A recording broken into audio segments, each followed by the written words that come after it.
Welcome back, everybody. In today's video, I'm going to be talking about pine and specifically different ways that you can refinish it. Now, looking at Facebook Marketplace, pine is one of the most common woods that you'll see, and most often it's this orangey, yellowish, sort of amber color.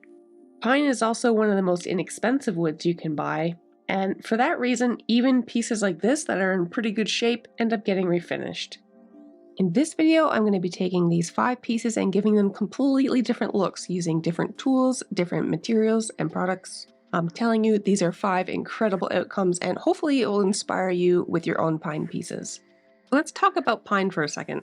This is a piece of clear pine, also called select pine, and basically all it is a higher cut with no knots in it. Pine itself is usually pretty easy to identify, especially if it's knotty.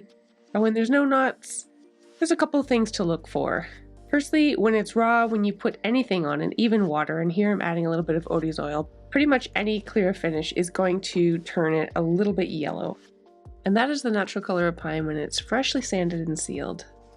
But pine is a wood that tends to darken a little bit over time, and that's when you see ambering, like in this cabinet.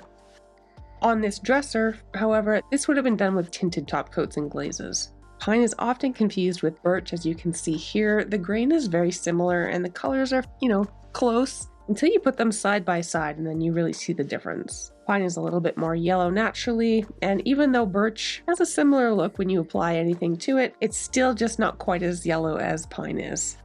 And the other thing to consider is that birch is hard, it's a hardwood. Pine is not. Pine is a softwood and you can dent it usually really easily, even with your fingernail. So because pine is so readily available and inexpensive, it is a favorite for furniture flippers because we don't have to spend a fortune buying our project pieces. And if you paint it, it's not the end of the world. It's not like painting over mahogany or some other wood that people seem to lose their minds over. There's white washes and tan washes and rich color and rustic color. The possibilities with pine are endless, and it's a personal favorite of mine for taking a new piece of pine, like this pine panel here on this piece, and making it look old. It's so soft, it dents so easily, and then when you're applying the stain will settle into those dings and marks and just make a piece look old. So while I don't personally love pine, it is super versatile, and I do like working on it. Okay, so let's get into piece number 1. Now this is a very typical big chunky pine piece. These are pretty much a dime a dozen on Facebook Marketplace. This style was really popular from like the 70s through the 80s and even into the 90s. You remember those 90s waterbed headboards? And while there are still people that love this really deep color, I am not one of them. I find it makes the piece look way heavier than it has to, and it can be harder to sell. So for this flip, I am going to be doing a partial paint and partial wood grain, and I'm going to try to lighten this piece up. The drawers were missing out of this middle section behind the door, so I opted to remove the door, and I'm going to be putting 2 small shelves in. But first things first, I need to strip off this thick old finish. I'm using circa 1850, which is my favorite stripper, and it makes pretty quick work of this task. I am going to be taking the wood grain down the front trim as well as on the top, and you might be wondering why I'm not sanding this. This looks like a big solid wood piece, doesn't it? Well, you have to be careful with these pieces because often you'll have parts that are solid wood and parts that are not. So for example, on this top, and it's usually the top and side panels where you find this section here, this front trim is all solid wood, but this panel on top is not. This is a pine veneer. And looking at the back, you have to look really closely or you'll miss it. This looks like it's one solid piece of wood, does it not? It does, but when you look really closely from above, you can see that they have added a strip. You can see that there is an extra strip of wood here. This is basically a thin piece of edge banding that they have glued on to hide the usually pressed wood substrate. So if I were to go at this top with a really heavy grit sandpaper to try to get that finish off, it would be fine on those trim pieces on the edge, but I would have destroyed that top panel. So just something to keep in mind.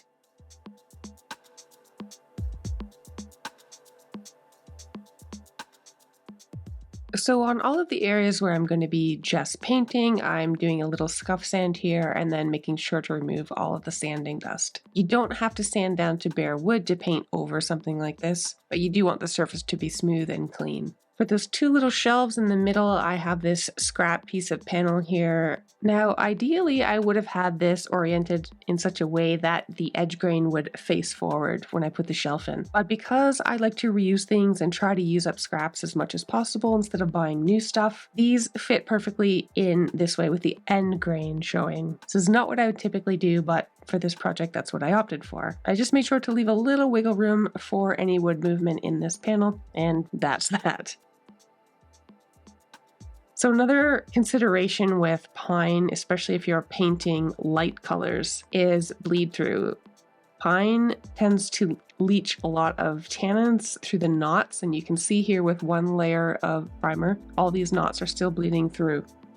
Even though you have a primer on this, you have to keep priming until those spots don't bleed through anymore. One coat of primer is not enough. If I were to put my light paint on top of that, those knots would have bled right through the paint. You also want to be using a shellac-based primer.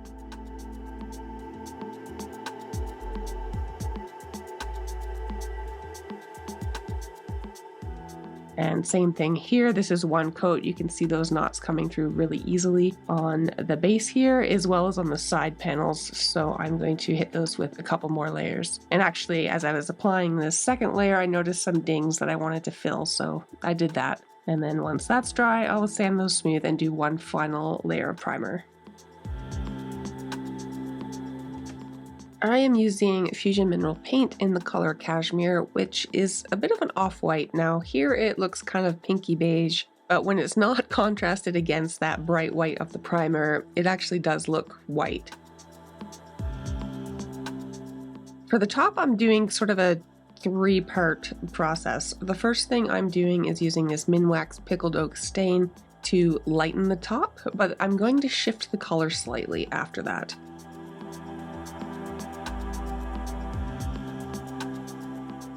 While that stain is still wet, I'm going in and using this special walnut, and it's going to sort of blend the two together and just shift the color slightly. Once that layer is dry, then I went back in once again with the pickled oak to again lighten it and get it exactly where I want it.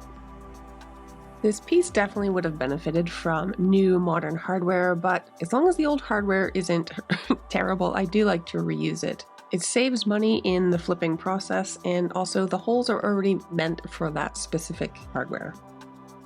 Flips like this, where a large percentage of the piece is painted, they're always controversial, and there's always going to be someone that's going to prefer this old, dark, kind of traditional style. But this piece was just not selling on Marketplace, so I took it in, gave it some TLC, and it sold right away for me when I listed it. This is still a big, heavy, chunky piece of furniture, but this treatment with the natural colored wood and the light paint really just make it look a lot lighter than it is, and that was the whole goal here.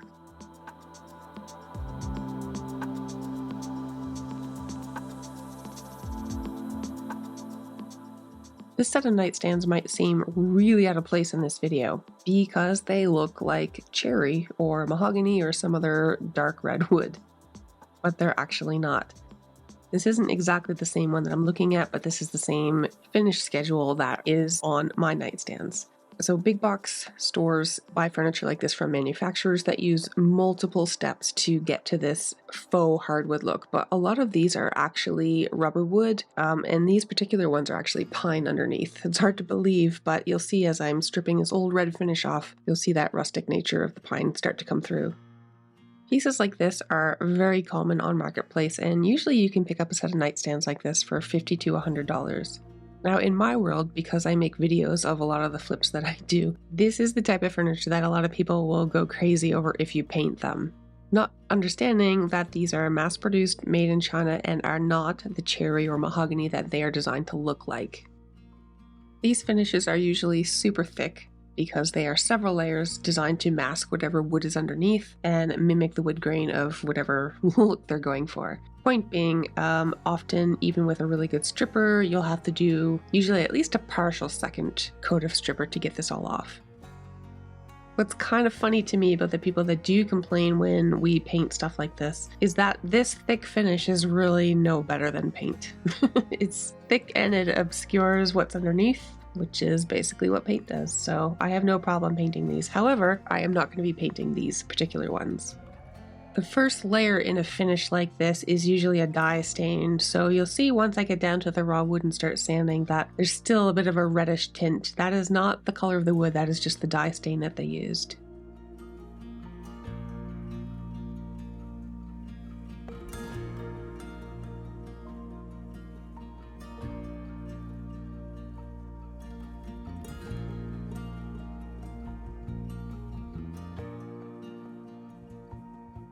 So finally, after a long, hard battle with this old finish, and you will struggle with this finish, it's not easy to remove, it was time to start sanding. And this is, again, where you can see a bit of that reddish stain that remains. Stripper's not going to get dye stain out, but it'll get anything that sits on the surface off.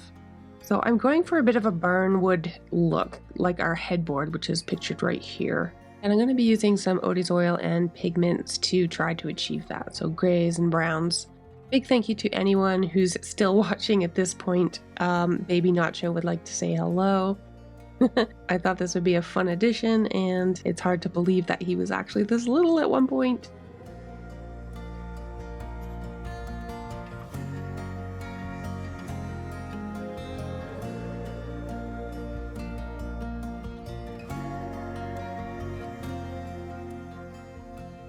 So I'm going to be using the Odie's creative colors here. I'm using two colors, some safer solvent and the super duper everlasting oil. The chocolate lab is going to give me that reddish brown tint, and the up and smoke is going to be my grays, and hopefully together that will create that barn board kind of aged wood look that I'm going for.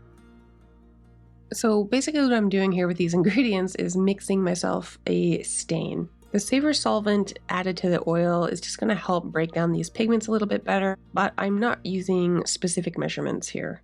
This is very much a by feel and by trial and error sort of thing.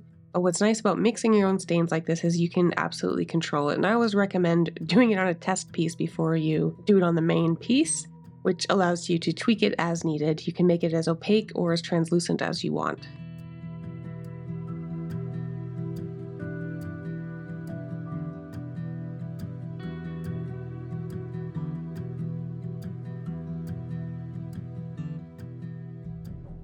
As you get better at mixing these stains with the Odie's oil and pigments, you don't panic as much when you go to first put it on and it looks absolutely black, because you know that once you wipe it off, depending on how you've mixed it, that is, it could be either very translucent or just a little bit lighter than it looks here. And if you put some on and you find it's a little bit too dark, you can actually take a little bit of the safer solvent on a cloth and just go back and forth a couple of times to lighten it.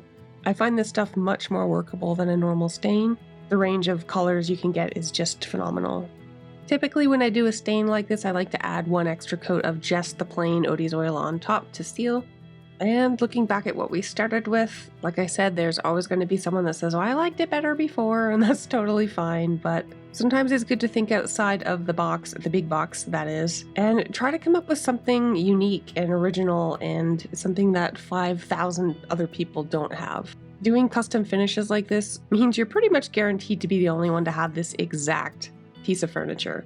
I love how random and rustic this looks. It is completely the opposite of what the manufacturer was going for when they put that completely opaque and uniform stain on the first time.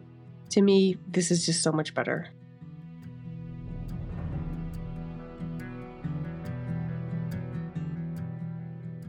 This is another style that you see quite often, or at least I do around here on Marketplace. This is an old flat pack IKEA style solid pine dresser. I'm really not a fan of the color, and I can't stand that glossy finish. Because this is solid pine, this is a great candidate for showing you guys how you can make new pine or newer pine look much older than it is.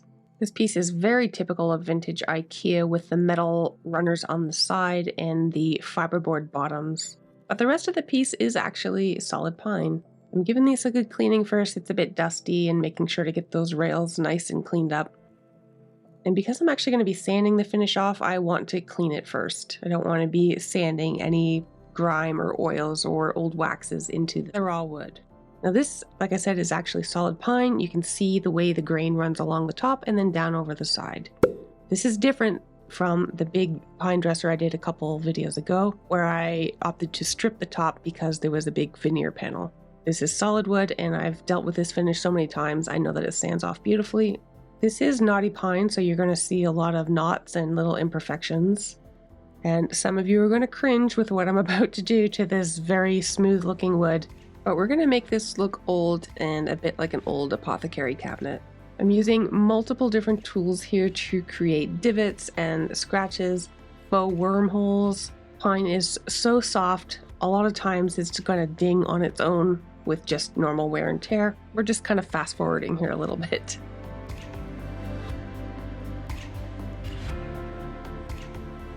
I do always find it a little bit weird when I do this technique though, because normally I'm trying to get dents and marks out of furniture, not put them in. When you're doing this, you want to make sure you do it pretty randomly. There's nothing worse than seeing faux age look like this, or a distressed look if you're painting that, isn't distressed in the right areas. It just doesn't look natural, so that's never a good thing. Normally on pine, which is a wood that generally doesn't take stain well, a wood conditioner is going to help you get a more even stain coverage. But in this case, with the look I'm going for, I want that contrast. Pine tends to stain quite dramatically, and that's what I'm going for.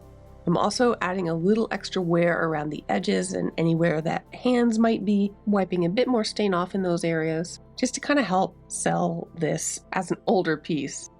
You will see in this shot here a couple of areas where the stain didn't go down into those divots. I went ahead and did that manually after. I wanted to keep this finish as natural looking as possible, so I used a beeswax hemp oil combo to seal in the stain and added my new pulls. At the time of filming this too, I had forgotten to fill those original hardware holes, so I ended up using some walnut colored putty and filled those before selling the piece. So this finish isn't going to appeal to everyone, but to those that love an old, well-worn, well-used cabinet or dresser, I think this treatment is great, especially if you're not a fan of that high gloss amber colored pine.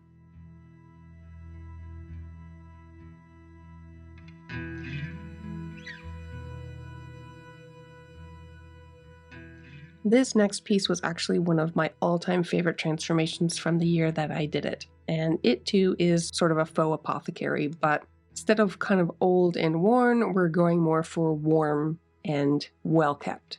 It's hard to believe that this is going to turn into what it turns into, but this painted pine dresser was in pretty rough shape. The drawers were held on by duct tape in some spots, and I had to do quite a bit of work to turn this around. First things first, obviously this brown paint has to go, and this hardware. Usually I like to reuse hardware, but definitely not in this case. Having a better look here at the drawers, you can see what I'm up against. So aside from removing the paint on this, the biggest consideration is this wavy section. There are people that love this sort of cottage vibe. I'm not one of them, and it doesn't sell very well around here. I want to turn this into more of a modern, kind of industrial sort of apothecary look, and to do that, these have to go. Now in this clip here, it's only because of the camera that I am using this circular saw on the narrow edge versus the wide edge, which would have given more stability. Just for clarification.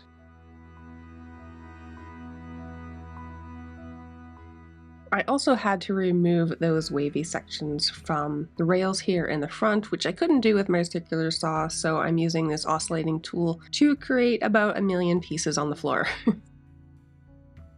So the last thing I need to do is address the bottom. I am going to be putting a wooden base on this with industrial style casters, so these legs have to go.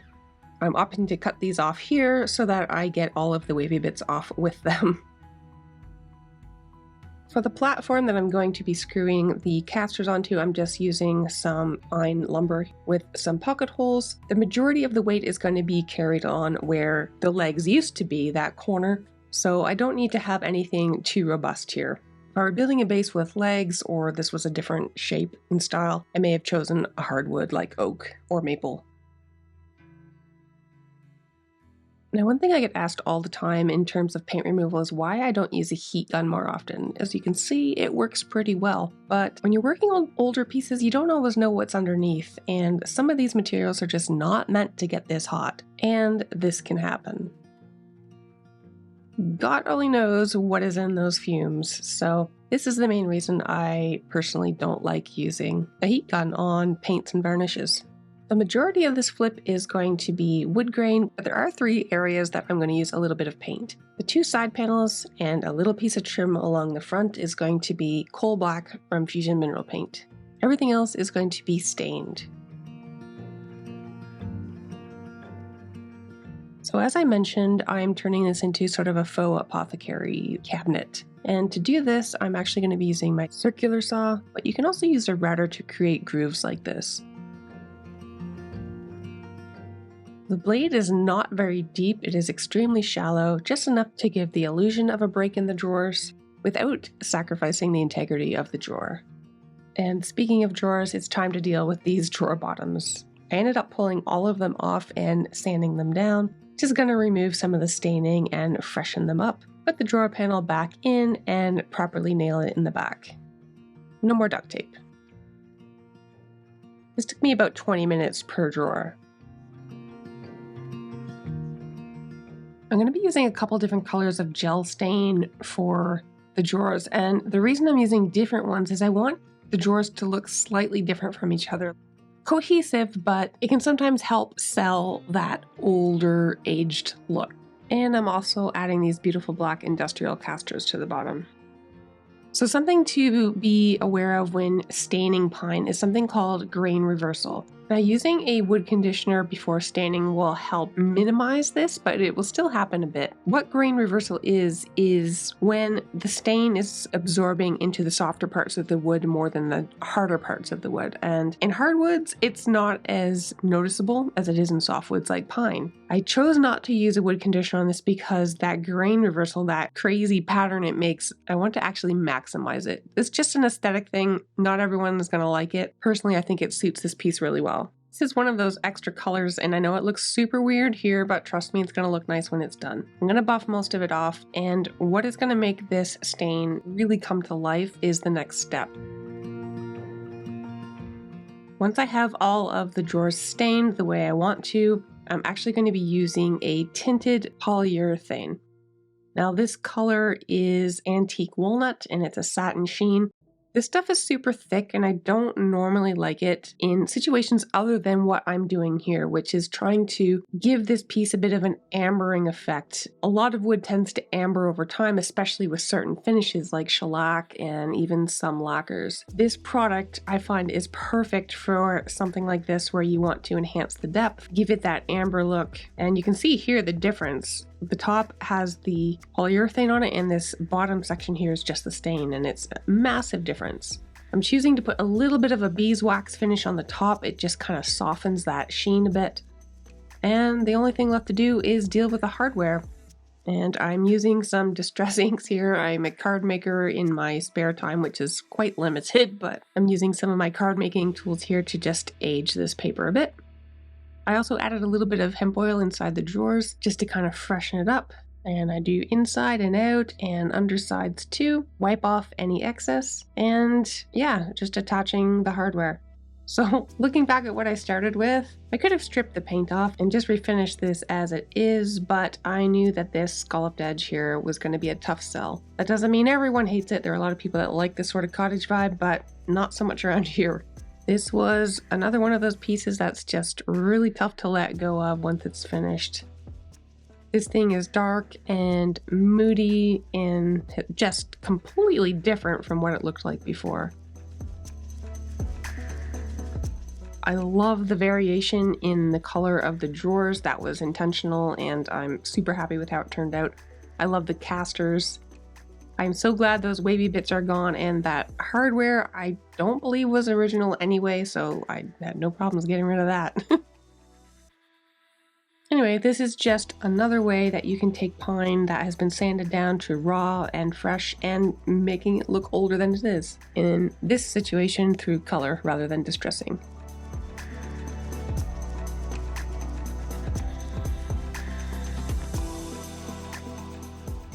And for my final clip here, this piece I actually did a while back and turned it into this. And there's nothing wrong with it. It had a bit of a farmhouse vibe. It's got that sort of raw wood look on the top and paint on the bottom. Kind of chunky black hardware. This was sold and used by a family with some kids, so there's crayons and markers and stickers and glitter all over this piece. But the reason I have it again is because they were moving and didn't have space in their new place for it. So I actually opted to buy it back. I had already taken this piece from that dark orange, dingy, typical 80s pine color and refreshed it, but I feel like I could do a much better job at this point. In this job or career, whether it's full-time or part-time or just for your own home, you're constantly learning, you're constantly evolving your own style, and I want to elevate this. So what you just saw me doing was using some mineral spirits to remove the white wax that I had applied. There are some repairs I need to make on the runners. Now to clarify about the runners, they were actually broken when I sold it. I made sure the new owner was aware of this. He's actually a carpenter and he said, oh no problem, I'll actually just fix them myself. And obviously I gave him a pretty heavy discount on the piece because of that. But as tends to happen, we sometimes don't get to little chores like that and he didn't, so I am going to fix them now. I'm going to be using Algonquin as a paint wash on the top and oakum to give this piece a bit of a dipped look. So previously I had the top pale and the 3 drawer faces. In this one, I'm going to actually extend that wood grain down a bit so that it almost looks like the piece was lifted up and dipped in the paint. So to do that, I need to remove the paint from this section. So this is a really good example of why I don't love it when people flip furniture to paint by completely sanding off the old finish. What tends to happen in that case is you end up with paint in the wood grain and it makes refinishing the piece down the road a little bit harder for the next person. So if you can leave that original finish intact, or if there's damage and you have to remove the old finish, before you paint, just spray a coat of some sort of clear sealer like shellac, something underneath the paint, and then just scuff it so that you have grip for paint, because that's important, and then paint over it. But what that does is allow the next person to strip off not only your paint, but also that layer of finish, and then they get back to the raw wood and the piece is able to continue on further down the road. So this paint wash is roughly 2/3 water to 1/3 paint, and I have it fairly diluted like this because I want a lot of the wood grain to show through. But what the little bit of paint does is it just tones down that orange color. Algonquin, I find, has just like the slightest touch of a green tint to it, like it's so subtle. But on woods like pine that are yellow or orange, it just tones it right down, which I love. Now, knotty pine isn't for everyone. If you don't like seeing the knots, you could do just an opaque paint over it in the same color. It will look nice, but I like to see that wood grain. So something that's really important about Fusion Mineral Paint, it does have a built-in top coat, but when you dilute it to spray or dilute it for a paint wash, it loses those properties, so you want to make sure you use a top coat. I'm using some scrap maple here to make some new drawer guides. This is pretty easy to do on a table saw. It's just a matter of marking out the depth of the dados. I did a video just on how to do this a while back, so if you're interested, have a look for that. You could possibly do this with a router as well. I'm using the table saw here. And normally when I have a piece that needs repairs like this, I'll make a few extra because right after having to replace those plastic pieces that slide along these guides, the most common repair I have to make are these wooden rails or guides themselves. They just wear out. It's just the way it is. Just like upkeep on your car, you gotta upkeep your furniture. So looking back here at what I started with and what that initially evolved into, I have to say that I am thrilled with this third look for this piece.